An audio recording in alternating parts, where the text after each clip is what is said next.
He did not comply. Can we just say this? He did not comply with the officer's orders, and he rammed his vehicle. This well, you don't know that. You don't know. Did you see that? You have no idea that that's true. But we need to cover all of the work. You're taking DHS's word, and she has no idea that that's true. She also wants to throw in this the child who was raped. That is a hard. I will finish just like I let you finish. I will finish just like I let you finish. Part of that pardon package. One thing that he did you know the letters that were part of that pardon package? I know he pardoned a child rapist, and I am not okay with that. So you don't know. I'm going to finish. You don't know because the victim herself, who is now 30 plus years old, petitioned to have that man pardoned. That is the letter. So you're okay with it staying? What I'm okay with is telling the truth at this table and saying things that you don't know because you didn't research that. You just took the headline of that and tried to say something. But I think you try to throw the rapist in. It's happened again. Another deadly ICE encounter has sparked serious questions, and this debate quickly turns into one of the most intense exchanges you'll see. As the discussion unfolds, Caroline Sunshine comes under heavy criticism for her defense of the administration, while Charles Blow, Isaiah Martin, and Abby Phillip push back with tough questions and sharp challenges. Whether you agree with them or not, this conversation raises some important issues that deserve a closer look. Before we dive into the full story, comment where you're watching from, and don't forget to like, share, and subscribe so you don't miss the next one. Stick around until the very end, because I'll break down exactly what happened, separate the key arguments from the political talking points, and give you my full thoughts on this heated debate. Let's get into it. There are some new developments in a story that has been sparking outrage in Houston and really all across the United States. Tonight, we are learning that witnesses are now disputing key parts of the government's version of events that led to a deadly ICE shooting this week. DHS had previously said that ICE officers opened fire in self-defense after a 52-year-old, Lorenzo Salgado Araujo, rammed their vehicles with his van. Now, the agency also said that he tried to run over an ICE officer, but there were 3 other men who were inside of the car, and they say that through their attorney that account is a lie. In a written statement shared with the Washington Post, one witness said it's impossible that officers were going to get run over because there were no officers in front of or behind the vehicle. They were on the sides. The witnesses also said that it was actually ICE who rammed their vehicles into the work van, and that Salgado Araujo did not use his vehicle to hit the law enforcement cars. In another statement, a second witness said that as the van slowed down, an officer ran toward them from the side and then started firing from the passenger side of the vehicle, hitting the victim in the abdomen. Now, so far, ICE has not commented on these claims. The witness's attorney is accusing them of a cover-up. After speaking with these men, I have no doubt that what they're saying is the truth. I know that the agency is going to try to cover it up. This is not the first time that it happens. This has become a pattern. We're also learning tonight that officials have now begun the process of releasing the body to his family days after the incident. That's according to their attorney. Salgado's Araujo's son says it was ICE that took his father to the hospital where he was not identified despite having identification on him. There also is new surveillance video of the moment that Salgado Araujo's white van came to a stop after ICE shot him. You can see there this black unmarked car trailing the van before it briefly disappears. When it comes back into the frame, it slows to a stop, but what happens in those final moments is unclear as of right. Another moment that is capturing, I think, a lot of attention, and for good reason, because it highlights a number of things, perhaps the principal of which is how trustworthy is ICE as an agency, both to tell the truth about what happened or to even investigate what happened in this incident. And one of the biggest kind of problems here is that there is no body cam on these officers, even though we've been told for months that they were supposed to get body cam. Kristi Noem, when she was in charge of DHS, started the promise that they were going to start to supply all of the agents of ICE with body cam. During the government shutdown, there were proposals flying all around, including from Mullins, who is now DHS Secretary. He had a bipartisan proposal to expand body cams. The White House sent a note to Collins and another senator saying that they were in favor of expanding body cams. On April 30th, the Congress, in a bipartisan manner, passed the bill that provided $20 million for body cams. Mullen got the job, but he didn't do the job. And so now here we are again with an incident where someone is dead and we have no body cam, and now we have to rely on competing witness accounts. That is a complete failure of this DHS, all of whom kept promising us that they were going to get these body cams on these ICE agents. I also wonder why they can't even tell us quite simply what happened. I mean, they've said that the vehicle rammed the ICE vehicle. They should be able to provide photographic evidence of that. They should be able to tell us what direction the officer shot into the vehicle, what happened in that lead up. Why all the silence around this? I think it takes time to conduct a proper investigation. Police shootings, unfortunately, happen from time to time.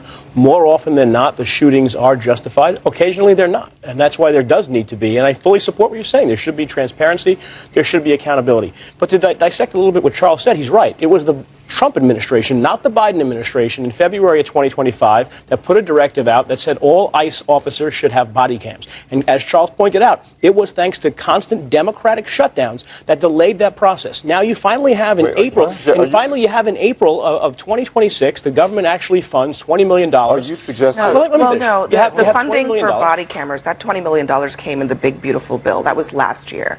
So they had almost a full year to roll this out. They did not do it. Right. I don't know why you would blame the government shutdown when ICE was operating as normal during the government shutdown.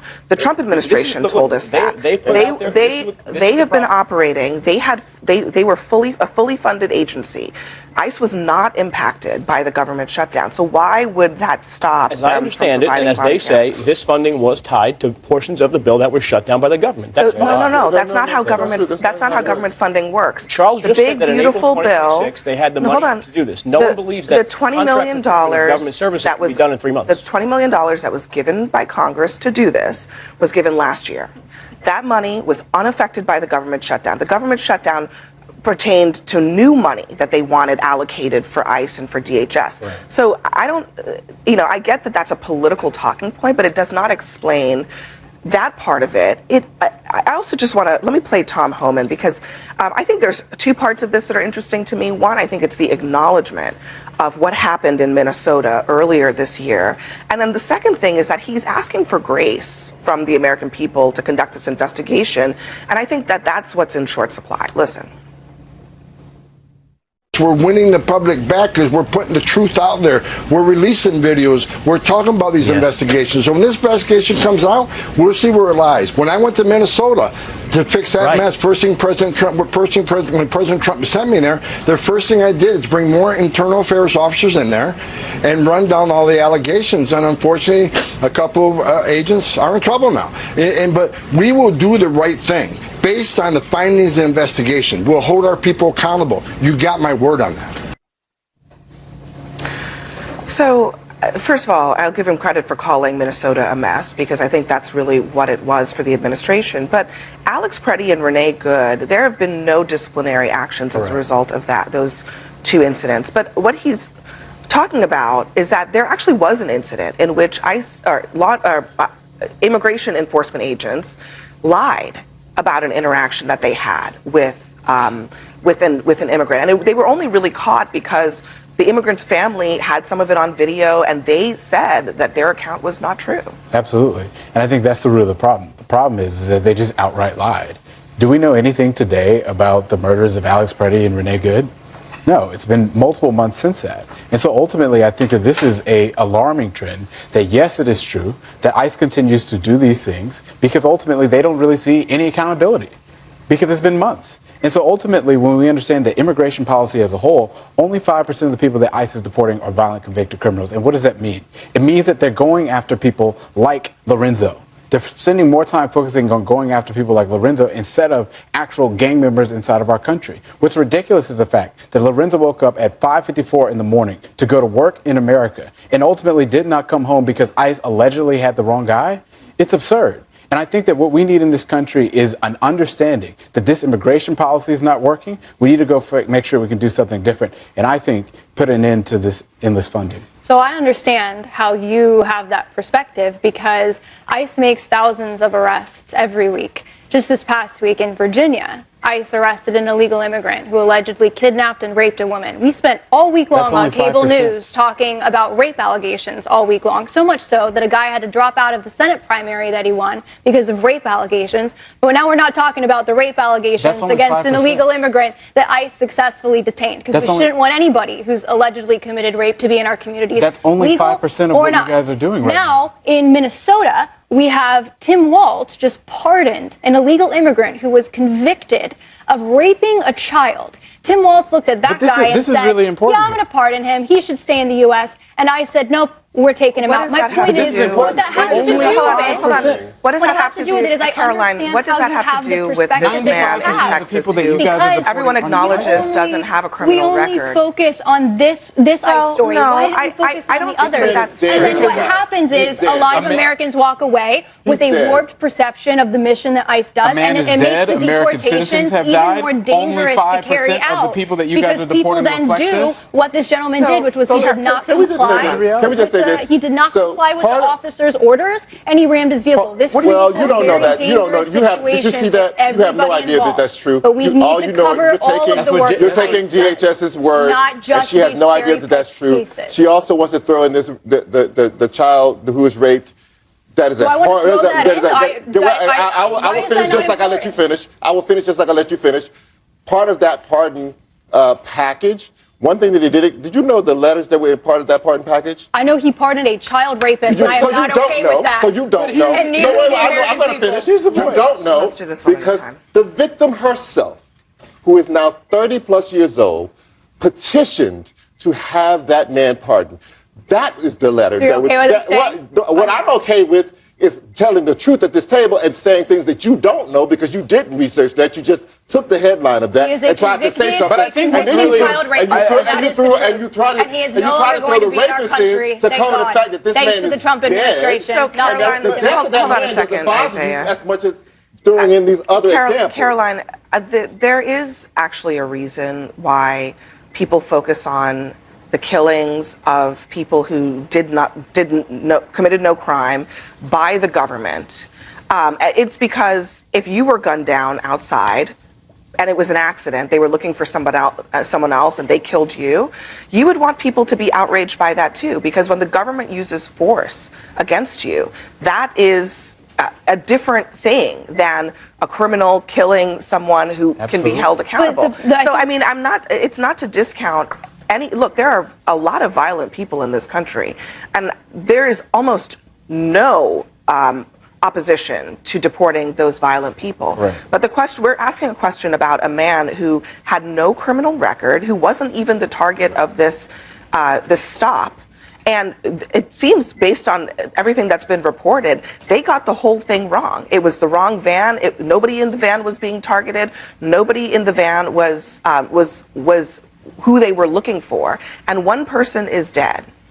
So just put aside the politics for a second. I mean, do you understand why that is so problematic? Yeah, because this is what I'm saying, though, is that it's not equal outrage. And the reason the American people are so animated about the issue of immigration generally is because they feel like all of ICE's missteps get highlighted, but none of the good work. And we always know the names of people who've been killed by ICE, but we never know the names of Americans who've been killed by illegal immigrants. 5% of the people you guys are deporting are violent, it doesn't matter if he's committed additional crimes by being here. He was in the country unlawfully, and he did not comply with the orders of the law every enforcement. instance of a crime that's being committed, every instance of a crime being committed, where people are too fearful of ICE because of all the negative press they've received. I don't know if this is just about a media environment. I think it's also just based on the fact that, as you pointed out, there's been a massive surge of ICE interactions with people. And there's actually far less than your local police department. There's a lot less accountability, and that's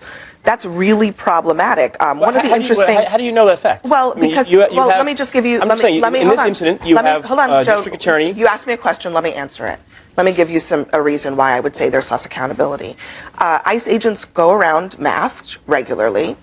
They don't carry body cameras. They don't even have cameras on their vehicles. None of these vehicles that were involved in this chase carried cameras.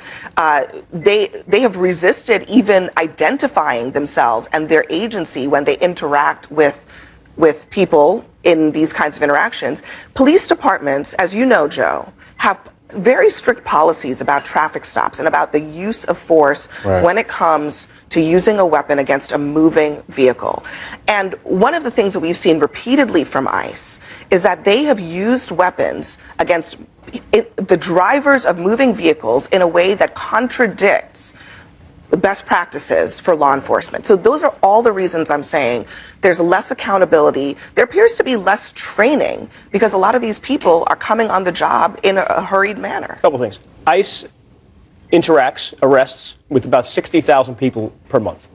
Overwhelmingly, those don't result in any violence, they don't result in any shooting, they don't result in any death. When there is a shooting, when there is the death, whether it's justified or not, there ought to be an investigation. Joe, can I ask you a question? Let me finish. These officers... Where's the investigation into the killings of Alex Preddy and These Renee officers Good? are under Is there even a report about what happened to Americans? Can you give us any example of anyone being held accountable by ICE? Of the Inspector General of ICE and HHS. Right, so there should be an investigation. There will be an investigation.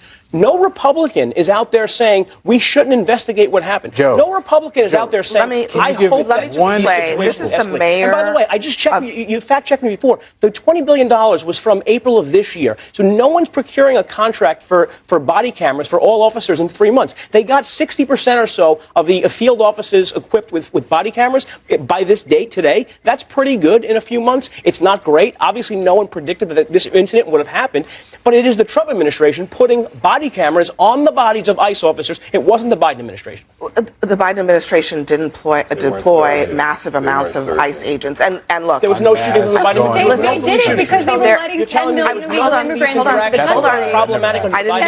I didn't actually say that. I just said that the number of people that Trump has put on the streets requires more.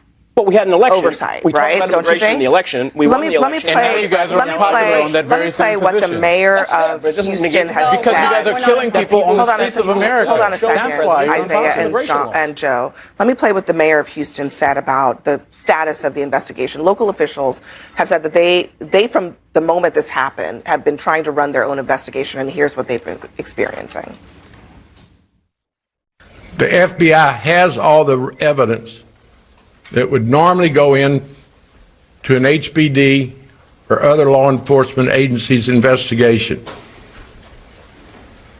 They have the evidence, in this instance, the van, the passengers, the deceased, and they're tightly controlling it. Why, Caroline? Why are they tightly controlling it?